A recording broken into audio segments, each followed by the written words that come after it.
Welcome to this very cold February day in New York City. My name is Bahriye Goren. I am at the NYU, New York University School of Professional Studies, in the Division of Programs in Business, the Department of Integrated Marketing and Communications. And I am so excited to welcome you all and to welcome our esteemed adjunct faculty member, Kathryn Landis. She's today going to talk about how do you package your unique expertise into a portfolio career. And Kathryn comes with a very impressive background. She is the founder and CEO of her own consulting, where she coaches and helps senior executives in the industry. Having been a senior executive herself with companies like American Express, as well as in roles as fractional CMOs, Kathryn brings a wealth of experience to share with all of you today. And because we have some people joining us from outside of NYU, I want to just say a few quick words about our department. We are a diverse group of students, scholars, practitioners, and educators, and we really pride ourselves on being human-centered and data-driven. And we believe brands and marketers and PR professionals, we hold a responsibility to positively influence societies in a sustainable and equitable way. And we are a very large group with approximately 1,200 students in a given year. So we're the largest group focused on graduate degrees for marketing and PR. And with that said, without further ado, I'm going to hand it. Thank you again so much for Thank you. This session. I appreciate it. Okay, so folks in the room, you can see there's been a little bit of a challenge with the projector. It keeps flickering, but that's okay. Folks that are watching on Zoom, my understanding that your presentation is fine.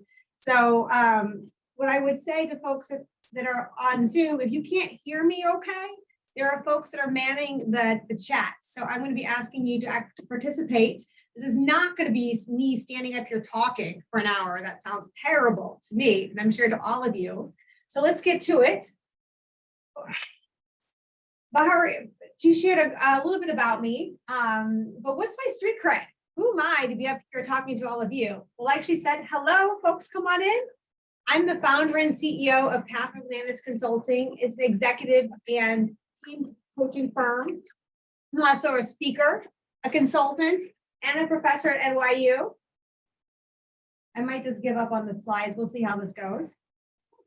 So what is a portfolio career, right? Typically, you break things up into 3 different buckets.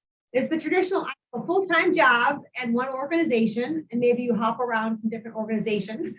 Then you have a full-time job with organization, and then you have a side hustle, right? You're trying to start your own business, and this is traditionally the how you get into a portfolio career. So portfolio career for today's purposes is when you have various different roles and you're not just playing one part or one job for one company. All right. Are there any questions from folks here about what a portfolio career is? What about in chat? My friends on Zoom, any questions about a portfolio career? All right. I actually read some statistics lately that among Gen Z. Oh, yes, go ahead. I'm sorry, can you just say that again, explain it again, like the portfolio career? I kind of got a little bit of what you said, but it was kind of hard to hear you. Sorry. I'm going to stand right here. Can you hear me better? Yes. Okay. There's a microphone in the middle of the room. So the people who are the second row are going to hear me speak to the voice of God here. That's a joke. So portfolio career is when you have not just one job at one company, right? You're getting your income from multiple different roles and multiple different types of jobs. So for myself, right, I'm an executive team coach. I'm also a speaker, a consultant, and I teach at NYU. So you're getting multiple different income streams. Does that help? Yes, that's perfect. You just articulated what I do. I didn't know that's what it was called, but thank you. You have. Well, I might ask you to talk a little about it a little bit later. So thank you for that. Thank you. Okay, so what are some of the reasons why you're interested in a portfolio career? Can any of the room tell me, or someone like to talk about it in the chat or just speak up? You all came to a session about a portfolio career and not one person has a motivation. Well, I can speak. Okay, please go ahead and then Faye, please go. I'm just not interested. I don't think that I can be fulfilled just doing one thing. And I'm a constant learner. I like to be doing many different things that make me happy. And if I do those things well, I'm assuming that income will come, but I'm not necessarily doing the many different things in pursuit of money. It just so happens that money follows. That's a great problem to have. I think you can hear several people next to me just said, that's awesome. Faye, please. That's what I wanted to say in one kind, but another thing I wanted to say is maybe like the different things you tried and will eventually like lead into the career you really wanted. And before that is like gaining the experience and gaining the skills. Yeah. I don't know if folks could hear her, but Faye said that, the idea of trying on different things and before you find that maybe that ultimate career, or maybe that you do want a full-time job at a company, or maybe you want to start your own company doing one thing. You can try on different things. What else? I think from an experienced professional lens, the way I see it is, it also is a way in which you fulfill the desire that you have more to offer. Like if I look at myself as an experienced professional, I know I've built so many competencies and skills that I can do more than what I'm actually doing. And that hunger kind of drives you that, okay, if there are multiple paths, then I would want to, because I have so much to offer. And I agree with the first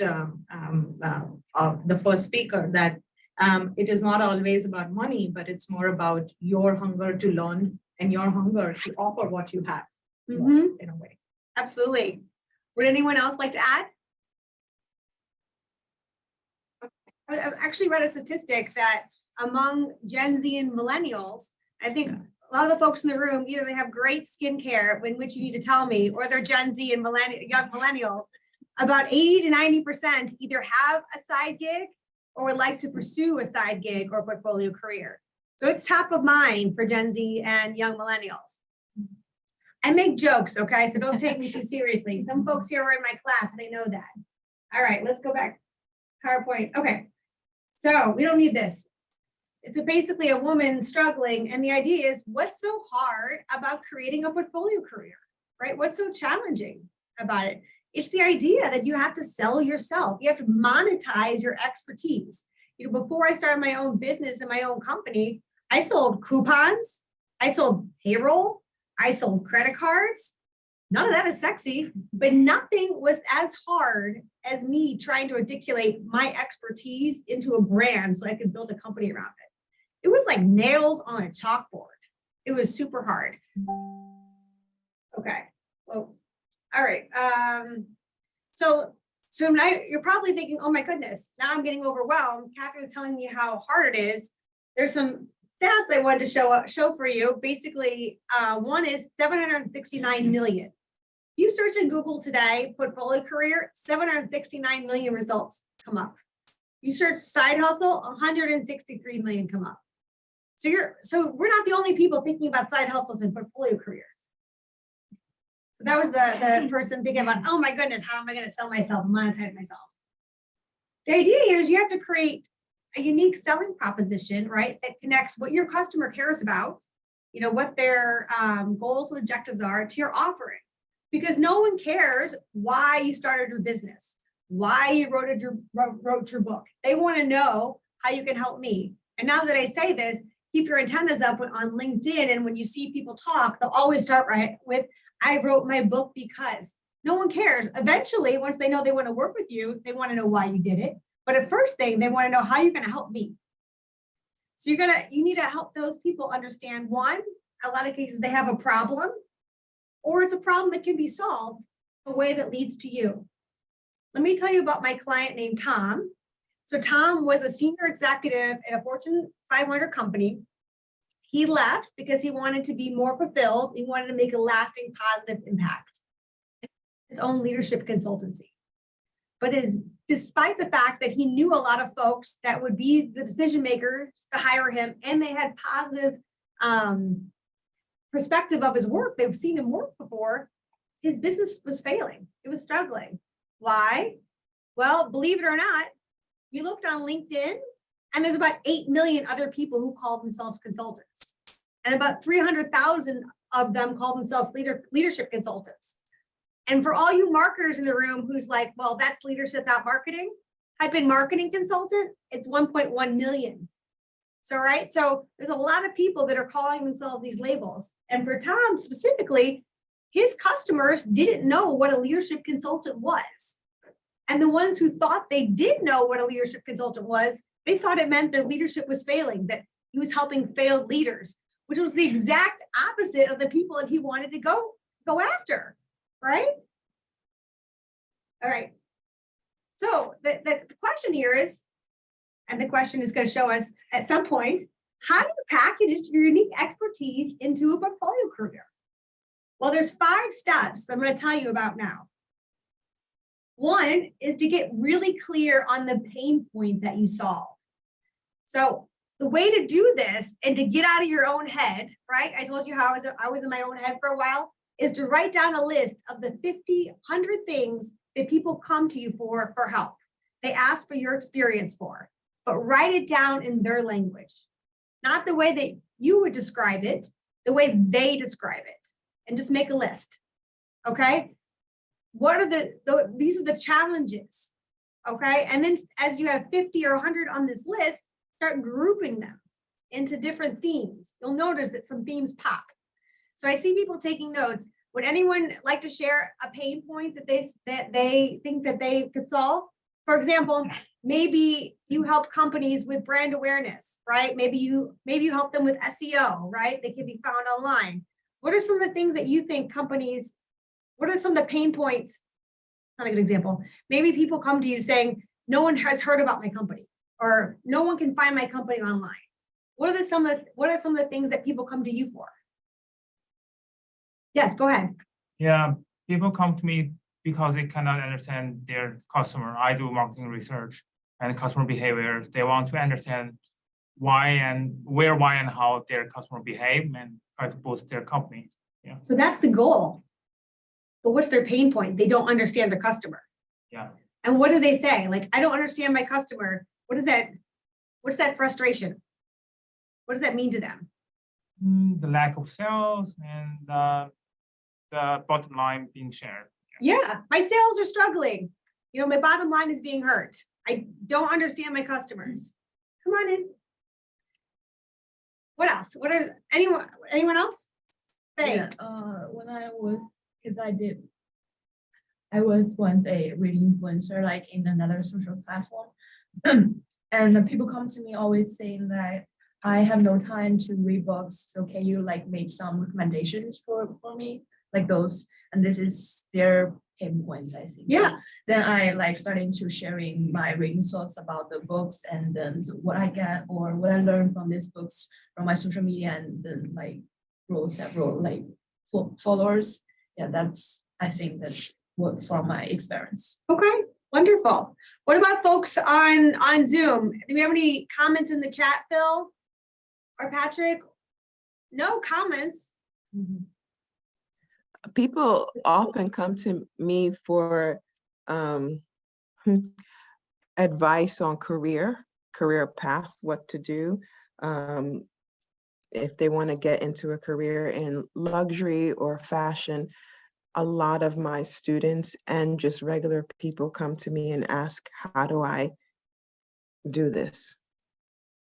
Okay, so the pain point is, I don't know how to get into a luxury or fashion career. How do I do this? Is there anyone else on chat or on Zoom that want to share?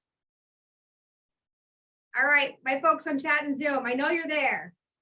I'm going to ask you to speak up in the next time, okay? The next thing is not just about what pain points people come to you for, but also what do you enjoy solving? Like the women on in The Voice, right? And what, Noreen said, what are the things that you're passionate about? What kind of work do you want to do? So you take that lens, what's a pain point that you enjoy solving? Would anyone like to share? I enjoy my students. I enjoy helping my students build careers in the field that they want to get into. So what's their pain point? Their pain point is that they're not able to find jobs in the career they want to venture into. And sometimes that comes out of like, that I'm not from here. I don't have US experience. I don't have US experience. Yes. And, or maybe I'm not good enough to venture into this new, I'm a career changer and I'm not good enough. I'm not good enough. That's a Yeah. pain point Yeah. that Noreen likes to solve. Come on in, it's okay. Anybody else? Sorry. Nope, anybody else want to share? I'm on Zoom. Wonderful. You want someone from Zoom to say something?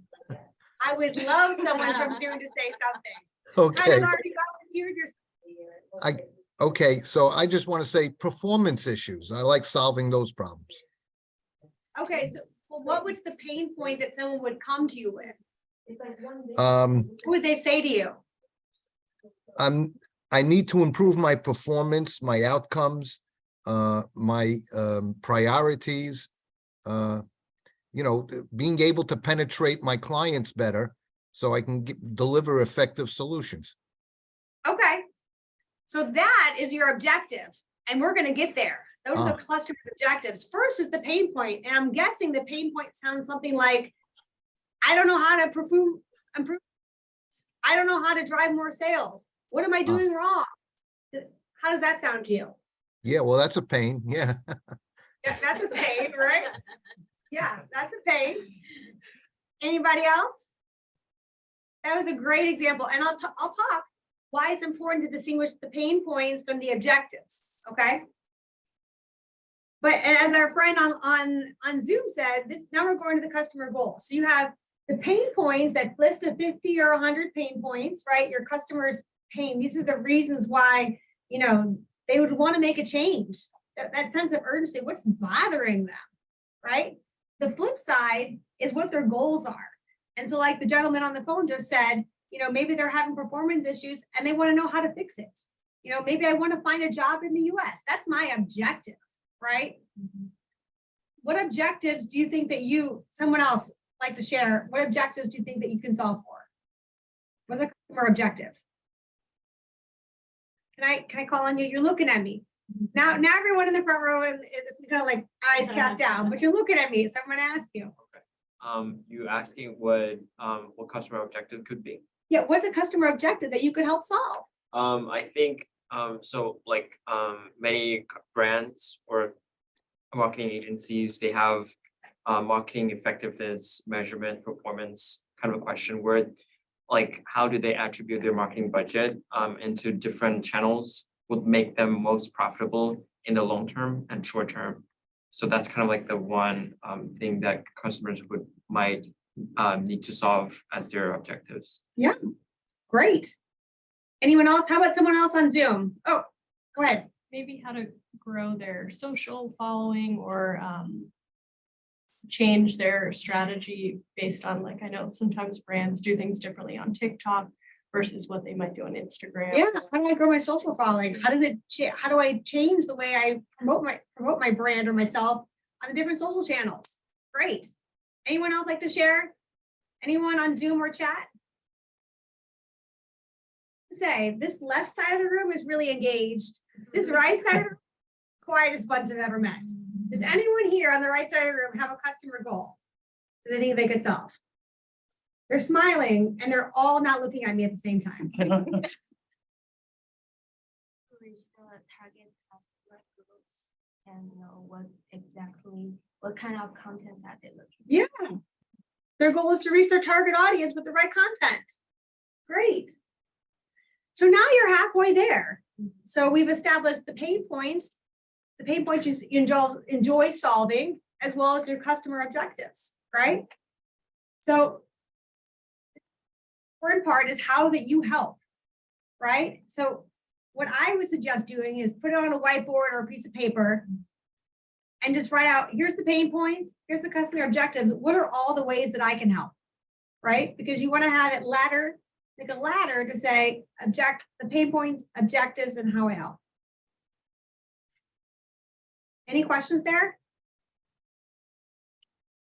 Go ahead, you seem like we have a question. Yeah, so, yeah, I'm actually experiencing this kind of thing right now. So, I have a client, they have a lot of pain points, and I would say, yeah. A lot of solutions. No, unfortunately not help with marketing, and my expertise on their marketing and which is understanding their customers. But all clients always ask more, like my clients cite a lot of KPIs for me, and I communicate to them. Me myself cannot reach all your KPIs because they require a bunch of different efforts to reach, by my understanding. So in that case, how should I communicate with them on the how you help point? Yeah, so it sounds like there needs to be a better agreement between you and your client. Agreements being what they expect you to do, what you're able to do and able to commit to, and what support that you'll need. If you, not to plug myself, but I will, if you go to my LinkedIn page, I have a whole article around agreements versus expectations. It sounds like they have an expectation that you're going to, I'm going to like solve for world peace, and they're assigning all these KPIs to you, but one, it's not your expertise, and two, you don't have the time probably to do all of this. Yeah, so that's what I'm trying to explaining to them. This is not practical for assigning everything to me. I can focus on understanding their customer. So yeah, thank you for the advice. Yeah, and feel free to follow up with me after, but I would say try to create an agreement. And I give some advice on how to do that with your client about what you're actually going to be able to deliver and what support you need to be able to deliver it. Okay. What are other questions about how you help?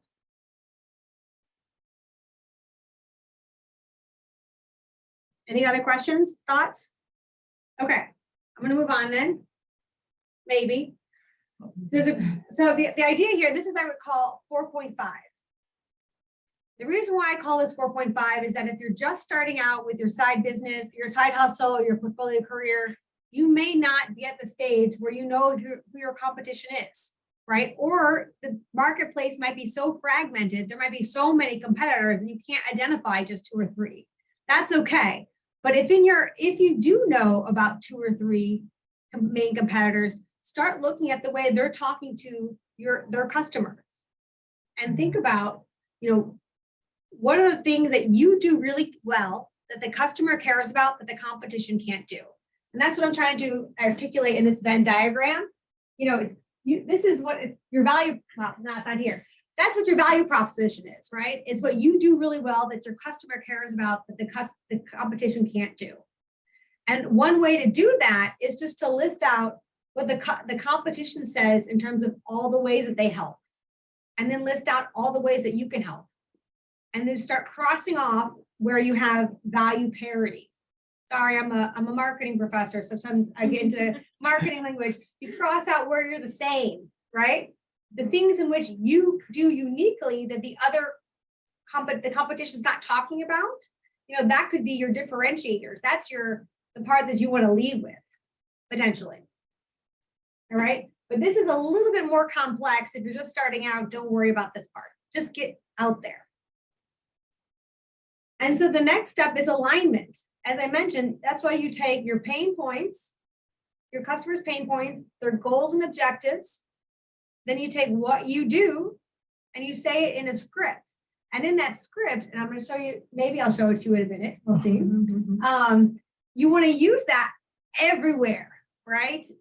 You want to use that on social. You want to use that on your website, your LinkedIn bio. Let me show you what it looks like. This is what we're driving to. 1 second. This is actually the part that you want to see. Okay, now it's here.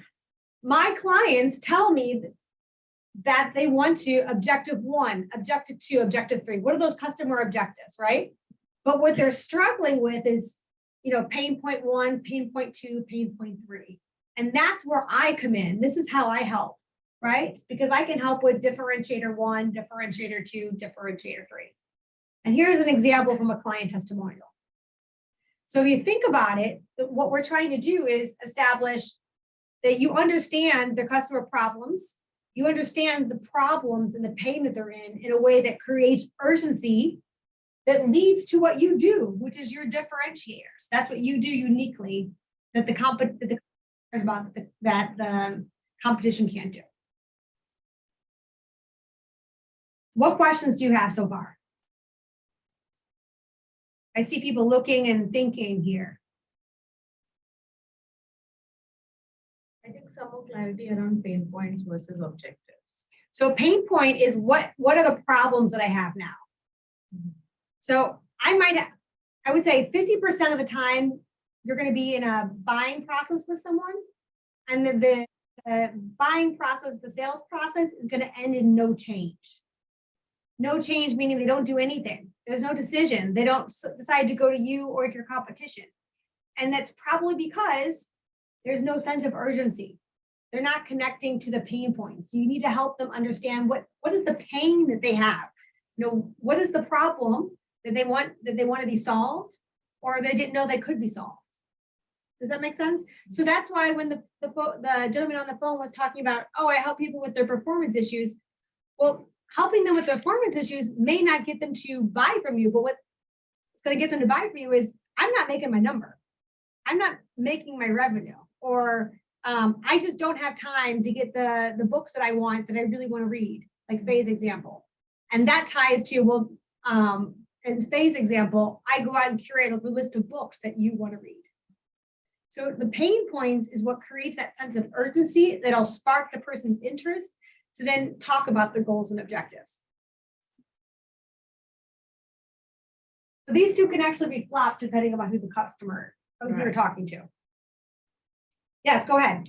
So I have a question regarding to point of difference and point of parity. Yeah. Because like when you're starting your portfolio career, you may not have much of experience, past experience regarding on your expertise or your things that you're good at. So you are kind of like in the way of like exploring new customers. How do you make yourself that you can actually solve more of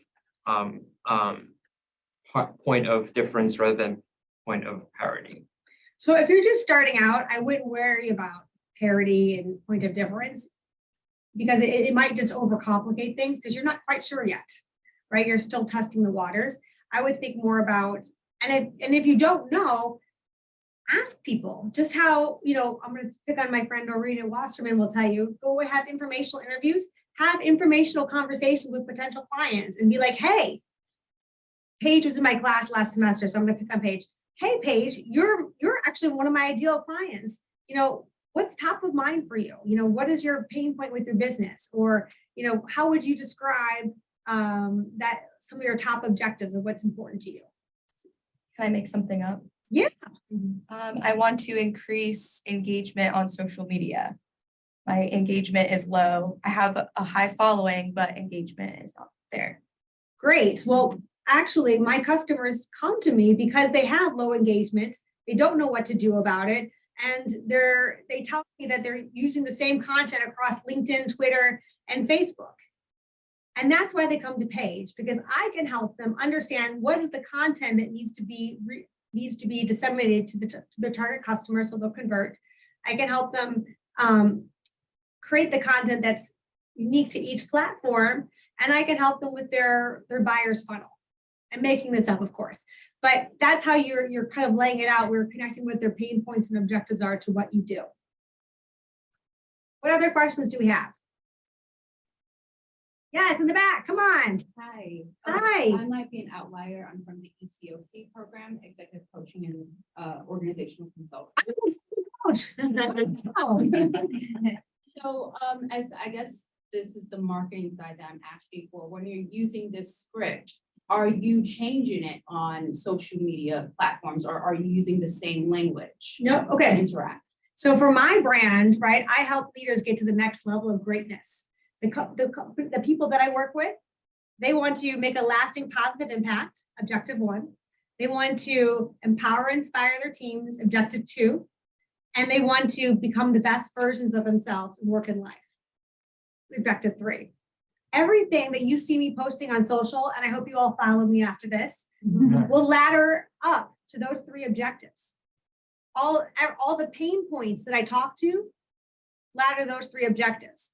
So I'm getting to my ideal customer by focusing on those three messages all the time in different ways, right? But I make sure it all ladders in that direction. Okay, so whatever content you make is falling under those three. Three umbrellas. Yes, Okay. exactly. Okay, so it Exactly. could be about this, it has to fall under that brand, so they understand you're the go-to person for those three. 100%, because I'm looking for someone who wants to solve for those three things, right? I've decided that's my ideal target market. And so then people come to me because they want to do something within that. So think about lasting positive impact. You know, a lot of times those are people that are thinking about retiring, right? They're towards the end of their career and they want to think, maybe I want to open a consulting shop. Maybe I want to write a book. What's next for me? You know, it could also be someone who wants to join a board and they're not sure what to do. You know, they're trying to reflect on that. That lasting positive impact could manifest in different ways for different people, but it's all under that umbrella. Does that help? What other questions do we have? Anyone on Zoom? Nobody? You got it? Any questions here? So we'll go back to Tom. You know, Tom's business turned around when he started getting out of his own head and thinking about what he wanted to talk about to what his customers cared about, right? You need to speak in the language of your customers. So for the executive coach in the back, I would think, what are the problems that people come to you for, right? How do they articulate those problems to you? What are their goals and objectives that they have? And what are the commonalities and themes that you can help focus on? You can't be the same thing to everybody. I also follow a woman called Dory Clark. She's phenomenal. She's a marketing strategy consultant. And she says, how do you know you have a business? When someone pays you. So let's start getting paid for our great expertise. All right. So at this point, you can't see, but I'd like to open us up into breakout rooms online. And then here, let's connect in groups of, 3 or 4, wherever you're sitting, and start thinking about what was your biggest takeaway and what's one thing you're willing to try. Okay. So folks in the room, you can't escape. Let's just take, 10 minutes or so and talk about it, and then we'll come back together as a group. All right, let's come back together, folks. Yourself. I feel like that's one of Room, we're very excited to continue to talk to each other. But I'm curious, someone on Zoom, do you want to kick us off? What's one thing that you talked about in your group? What did you learn? What are you willing to try?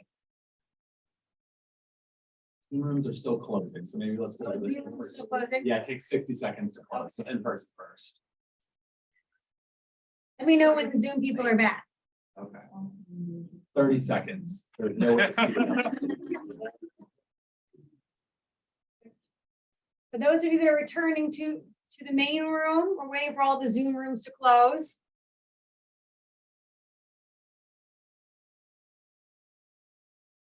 My friend Phil in the back is going to tell me when Zoom rooms are closed. 10 seconds. 10 seconds. Anticipation building. I'm not going to do a song and dance. I'm sorry. Not part of the ticket sold.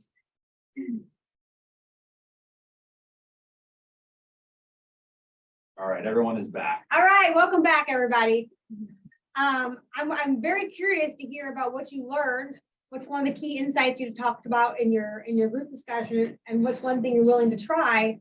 Before I do that, though, one of the folks in the room here brought up a really good question. What do I do if I have a student and I don't have the work experience? I don't have any clients. This is the exact moment where you use your coursework, your academic work. And so I'm going to pick up these 4 folks in the front here. They were in my class last semester. What I told them is, think about the project you did in class. What are the things that you enjoyed doing in your classes? What are the problems you enjoyed solving, right? Or the objectives of those projects? How can you then craft that into this story? They don't need to know when you're going on a job interview, right? They don't need to know that you can say, hey, I worked on this type of project. You don't have to say up front, it was my NYU coursework until they ask. You're not lying. He's like, hey, I've done this type of social media analysis before. Here's what the end result was. This is how I went about it. And then if they ask, you say, yeah, I did that in my NYU course.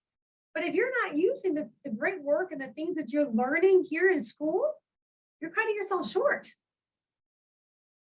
Okay, so that's me getting off my soapbox about using your academic coursework to help you get a job and to also help you create your portfolio career. Someone on Zoom, can you share what's a key learning or takeaway that your group discussed? I can start. I'm sorry. Wonderful. Can I go, or because I heard someone else trying. So luckily for me, I actually got two students. I'm a faculty there, and I got two students, and we were talking about. So I got the opportunity to work as a consultant for Chanel, and we just were talking about like what the takeaways, and we just started to talk about what that project was.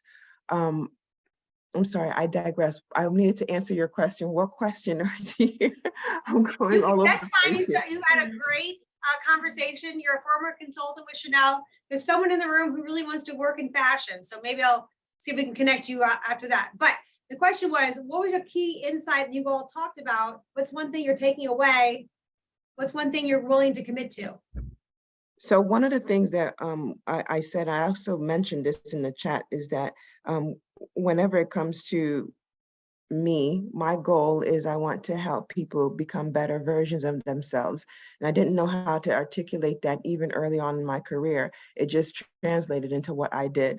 You know, I worked in fashion, right? So whether it's a lipstick or a skirt, you know, you're dressing people. And then later on, I ended up becoming a professor, where again, I'm having impact. And so we were talking about that. And then as we were getting more into that, that's when our breakup session, stopped. So yeah. So at the end of the day is just how do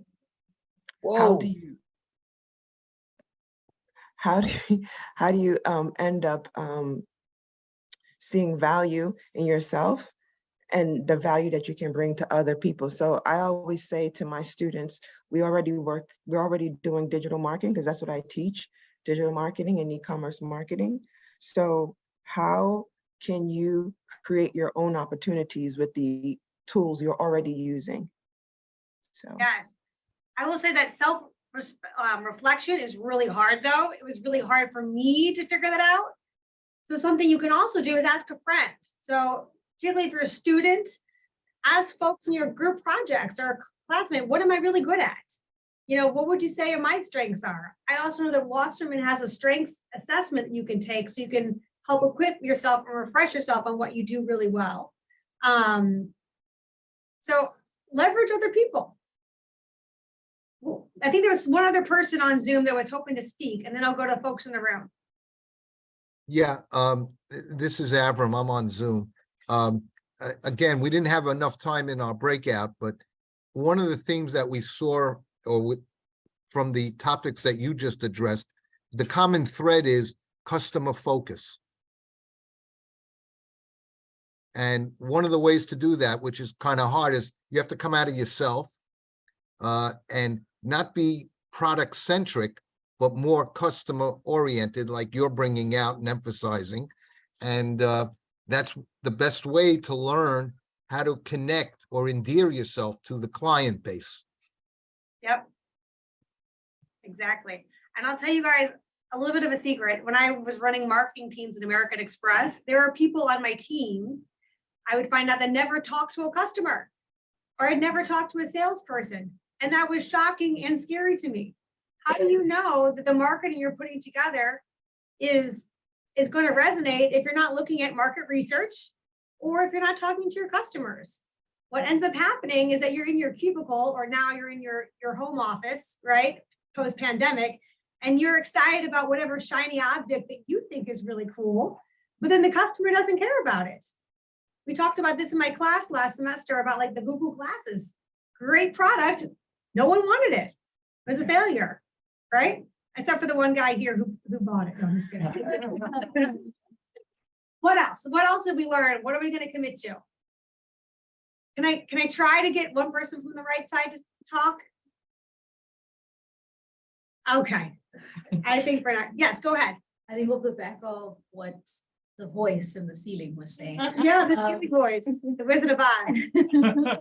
Is what really stood out to me was when you said speak the customer's language, because as you said, like you get so into the language of marketing, the language of coaching, the language of whatever it is that you present the pain points, your points of differentiation, whatever, in that way.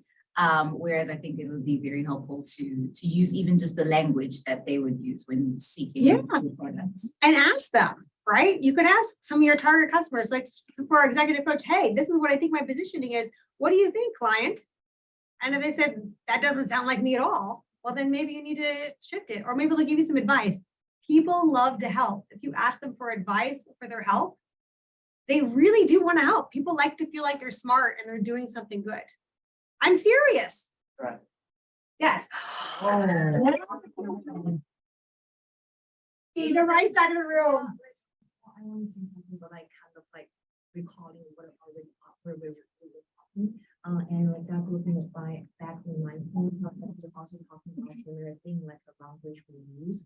I think when people mention, when person mentioned that like you can like really truly like imagine you are the customer, you are the client, what kind of language or what kind of communication you would expect. So that's one way to like work on language. And there's other one I'm thinking about is what you mentioned, like you observe your competitor. So like see, like, are there something they're doing good, something they're not doing so well. So, yes. One thing about observing competitors though, is the assumption that they're doing it well. Just because someone continues doing it doesn't mean it's great, right? So keep in mind your competitors, but make it your own, right? Great point. Do we have any other thoughts or questions? Yes. Sorry, just on that, how would you then know if they're doing well or not?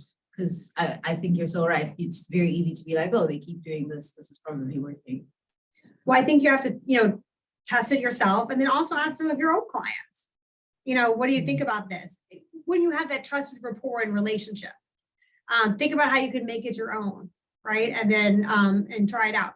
But don't assume just because someone else is doing it that it's working, right? You could be, our executive coach left, but I was gonna say, this executive coach, she could be posting cat photos every day. You might be another executive coach thinking, wow, her cat photos are really moving the needle, but they're not. So I'm giving you an egregious example, but something to keep in mind. Right. You have a question? I another question is like I heard you mention that people are thinking they are lacking of experiences, especially international students. They think they're lack in experiences, and after I communicate, make some agreement with my clients, and they are deciding to like hiring more. So I just want to propose if anybody wants some experiences, we can talk. Yeah. So how could they get in touch with you? What would you like to share your name? Oh yeah, or LinkedIn or somehow I can write on Blackboard somewhere. Well, I don't know how, we'll figure it out. Yeah, we'll figure it out. Okay, but so it's an international student saying that he's getting a lot of interest in his expertise. Yeah, I just want to help our schoolmates. Yeah, he wants to help his schoolmates. That sounds great. Anything else in chat? Nobody in chat. Oh my goodness. Yeah, wait for that. Okay, anyone else on Zoom that has a question or a thought? How about in the room? What? Okay, well, I'll give you a few minutes back. I'll also hang out here for folks in the room that want to talk more about it. And I wish you all the best of luck. Thank you. Nice to meet you. Thank you. Thank you so much, Kathryn. That was so interesting and so valuable for all of My us pleasure. to hear. I wanted to thank everyone for joining us today. I wanted to make a few quick announcements. Our next event is coming up, and it will be hosted by another one of our esteemed faculty members, Professor Khan, and he will be hosting Natalie Thigpen, Senior Vice President at Summit Health. So it promises to be a very, very interesting session. So I hope you'll be able to join us. And as usual with each of our sessions, if you'd enjoyed the event or if you have suggestions, please fill out our survey. We always love to hear from you. And stay warm, folks. Have a wonderful weekend. Thank you. Thank you.